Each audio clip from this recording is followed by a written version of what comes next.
So this is Vathia, and where I'm stood now must be the number one vantage point for taking photographs of what must be the Manny's most renowned towerhouse village. In fact, yes, someone's just turned up to take a photograph.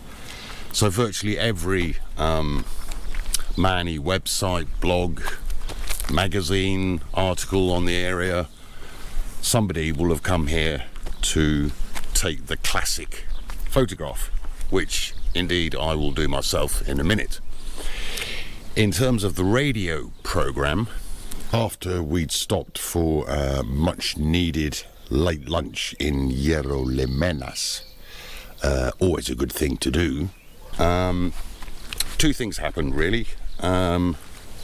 We went into the village, which we'll do in a minute, and John Humphreys asked me a general question about why the towers existed in the first place.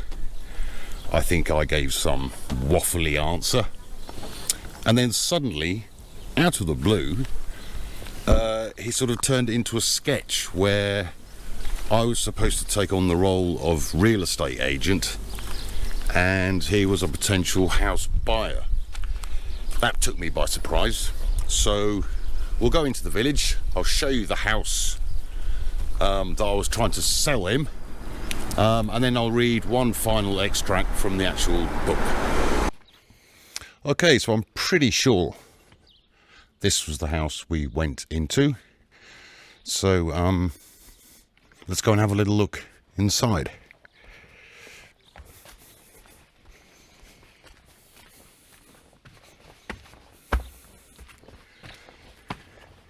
It gave me good practice if I ever need to be a real estate agent.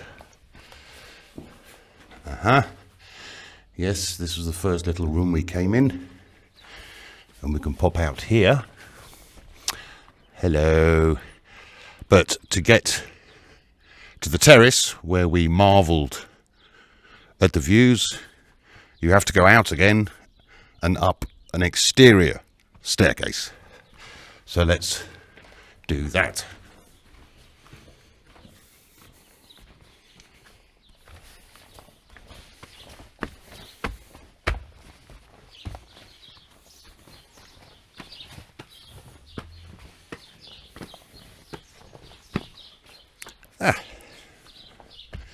Nice bit of shade, and I will soon come into view.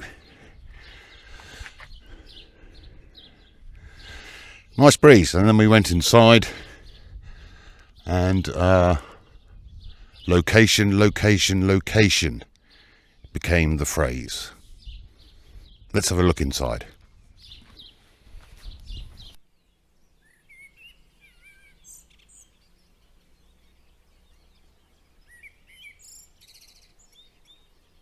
So I thought it'd be nice to finish up in Vathia, reading a different extract from the book, from the radio program.